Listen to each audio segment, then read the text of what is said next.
Durante meses, los astronomos creyeron que triatlas no era más que otro visitante cósmico. Un vagabundo frío deslizando por nuestro sistema con la indiferencia de una piedra arrastrada por un río que no sabe hacia dónde va.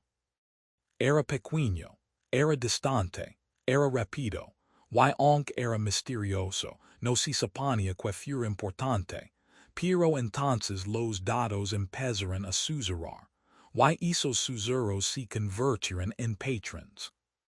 Y esos patrons se transformaron en algo mucho más inquietante. Una desviación diminuta pero real. Un cambio en su trayectoria de casi 100,000 km. Un giro tan matemáticamente improbable que sacudió la confianza incluso de los analistas orbitales más conservadores. Y lo peor, este cambio no arrojo al objeto al vacío ni lo hizo temblar. No lo dirigió con precisión quirúrgica hacia el borde invisible del reino gravitacional de Júpiter, la esfera de Hill. Un lugar donde la influencia del planeta supera a la del Sol, y donde los objetos pueden quedar atrapados, como si una telaraña gravitacional silenciosa los mantuviera indefinidamente.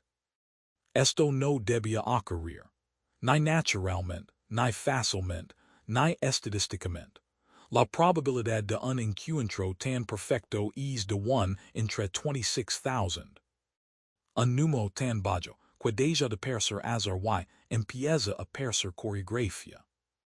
Y si le añadimos otros misterios, su diminuto núcleo no mayor que el Vaticano, su enorme coma extendiendo cientos de miles de kilómetros, su supervivencia al encuentro solar que debió destrozarlo, las primeras imágenes borrosas que avivaron las especulaciones, su inusual composición rica en CO2. La cola que se niega a comportarse como las colas suelen hacerlo. Todo comienza a sentirse como un rompecabezas cuyos fragmentos nunca deberán separarse. Y aún así están ahí, flotando frente a nosotros, exigiendo ser ensamblados. Ahora vamos a sumergirnos en la historia de Atlas, su supervivencia, su imposiblemente precisa navegación y por qué algunos científicos, incluido Avi Loeb, creen que lo que estamos presenciando puede no ser aleatorio en absoluto. Al final de este video, podrías ver a Júpiter no como un planeta esperando en silencio en la oscuridad, sino como un destino, y a Atlas no como un cometa, sino como un mensajero. El cambio fue lo suficientemente pequeño como para ignorarlo al principio, una curva casi indistinguible del ruido. Pero a medida que los astrónomos introducían nuevos datos en sus modelos orbitales, la desviación se negó a desaparecer. En lugar de eso, cristalizó en algo inquietantemente consistente. Atlas había modificado su trayectoria en unos 100,000 km durante su paso por el perihelio, justo cuando soportaba el calor más feroz del Sol. Ese no debía ser un momento de control, sino de caos. La radiación solar derrite hilos, dispara chorros violentos de gases sublimados y desestabiliza cuerpos frágiles. Y sin embargo, lo que Atlas hizo no fue caótico. Su cambio no fue aleatorio. Fue direccional, suave y alineado con un nuevo camino que apuntaba casi exactamente al borde exterior de la esfera de Hill de Júpiter. Aquí es donde aparece el horror estadístico. La probabilidad de que un objeto interstellar sobreviva al Sol y además alter su trayectoria para alinearse casi perfectamente con la frontera gravitacional de Júpiter es del 0.385%. Con probabilidades tan bajas, uno deja de pensar en azar y empieza a pensar en intención, o al menos en dinámicas desconocidas. Todos los cometas conocidos de nuestro sistema sufren al acercarse al Sol. Se agrietan, se fracturan, Sus núcleos estelan bajo, el estrés teómico, como piedras congeladas arrojadas al fuego. Incluso cometas grandes y densos suelen quedar dañados. Pero 3 atlas diminuto de apenas 1 km de ancho, debería haber sido on más vulnerable. En cambio, emergió de su encuentro solar no debilitado, no roto, no desprendiendo fragmentos, sino intacto. Perfectamente intacto. Esta supervivencia no es solo curiosa, es sin precedentes. Al principio, los científicos creyeron que Atlas se había desintegrado cuando imágenes borrosas confundieron a otro cometa, que un Atlas, con sus supuestos restos. Cuando se corrigió el error, la verdad resultó aún más desconcertante. 3 Atlas había soportado un calor y fuses de Maria que deberían ser su sentencia de muerte. Que clase de estructura resiste tanto. Que material soporta semejante estrés.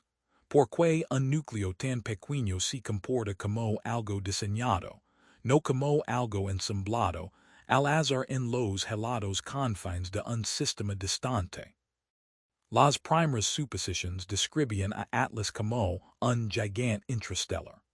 Pero esas suposiciones se derrumbaron cuando telescopios más avanzados lo observaron.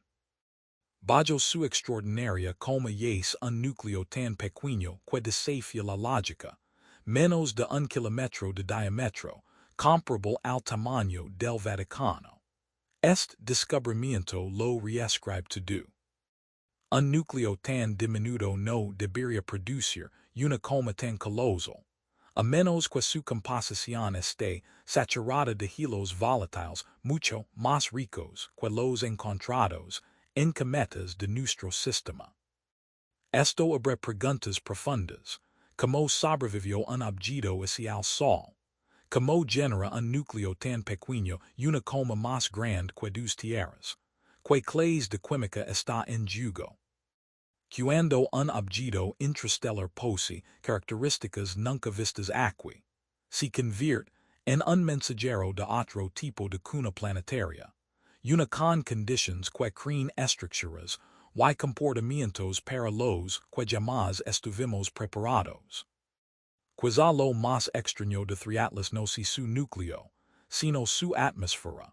Una coma de CO2 extendiéndose casi 350,000 km en todas direcciones. Esto no es normal. Los cometas del sistema solar liberan principalmente vapor de agua, polvo y pequeñas cantidades de CO2, pero Atlas expulsa dióxido de carbono en cantidades nunca registradas, ni en cometas locales ni intrastellares. Este desequilibrio químico sugiere un origen en un entorno más frío y extremo que cualquiera cercano a nuestro Sol. Más extraño aún es su comportamiento. No reacciona como una nube caótica de gas, sino que forma una envoltura estable y estructurada, casi como si algo regule su salida. Por eso los científicos discuten si el objeto es natural o otra cosa, porque la naturaleza tiende a ser desordenada. Y Atlas perseguir una receta que no comprendimos. Una de las primeras controversias surgió a partir de sus fotografías. La NASA publicó imágenes tan borrosas y sin rasgos que parecían manchas en el lente. Pero esos instrumentos no estaban diseñados para rastrear objetos intrastellares rápidos y tenues. Registraban datos, no estética. Sin embargo, el retraso en publicarlas, agravado por el cierre del gobierno estadounidense, alimentó las teorías. ¿Por qué eran tan malas? ¿Por qué tardaron? ¿Por qué no mostraban nada? Una vez que telescopios como Hubble, Webb y el Observatorio Vera Rubin lo observaron, la verdad se hizo evidente. El núcleo era demasiado pequeño para resolverse y la coma demasiado difusa para ofrecer contraste. Pero incluso, en imágenes de alta resolución queda algo inquietante. La cola de Atlas no se perce a la de ningún cometa. Su curvatura, su distribución de densidad y su alineación con la radiación solar se desvían de lo esperado. Una cola que se niega a obedecer la física no es una cola. Es una pista. Atlas es apenas el tercer objeto interstellar confirmado que entra en nuestro sistema, después de Oumuamua y Borisov. Y como sus predecesores, tres más preguntas que respuestas. Borisov se comportó como un cometa, pero con volatilidad extraña. Oumuamua no se comportó como nada. Acelero sin evidencia de desgasificación y giro como un fragmento metálico aplanado. Atlas combina rasgos de ambos, trayectoria hiperbólica, química exótica y comportamiento dinámico que desafía expectativas naturales. Cuando combinas velocidad hiperbólica, supervivencia extrema, tamaño diminuto, coma gigantesca y cambios de trayectoria, deja de percer un cometa y empieza a percer una pregunta. El punto de origen de Atlas apunta hacia la constelación de Sagittario, una región cercana al centro galáctico donde la densidad interstellar aumenta, y la historia de formación estelar es caótica. Lo que dio vida a Atlas no era como nuestro Sol. Vin de un lugar donde la química y la gravedad moldean objetos bajo reglas desconocidas. Su velocidad indica que nunca estuvo ligado a nuestro sistema. Entró desde otra estrella y saldrá hacia otra. Y, sin embargo, antes de per's decidido, conscientemente o no, a rozar la influencia gravitacional de Júpiter. Esto es lo que más inquieta a los astrónomos. Los visitantes no toman desvíos turísticos, solo pasan, no corrigen rumbo, no apuntan. 1 en 26,000. Esa es la probabilidad de que un cometa, cualquiera, y menos en uno interstellar, pase por el borde exacto de la esfera de Hill de Júpiter por casualidad.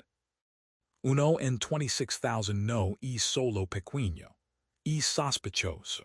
Se siente como lanzar un dado y verlo que en su canto perfectamente equilibrado, una y otra vez. Se siente como si la naturaleza de jar amigas de pan hacia algo que no reconocemos. Se siente como intención.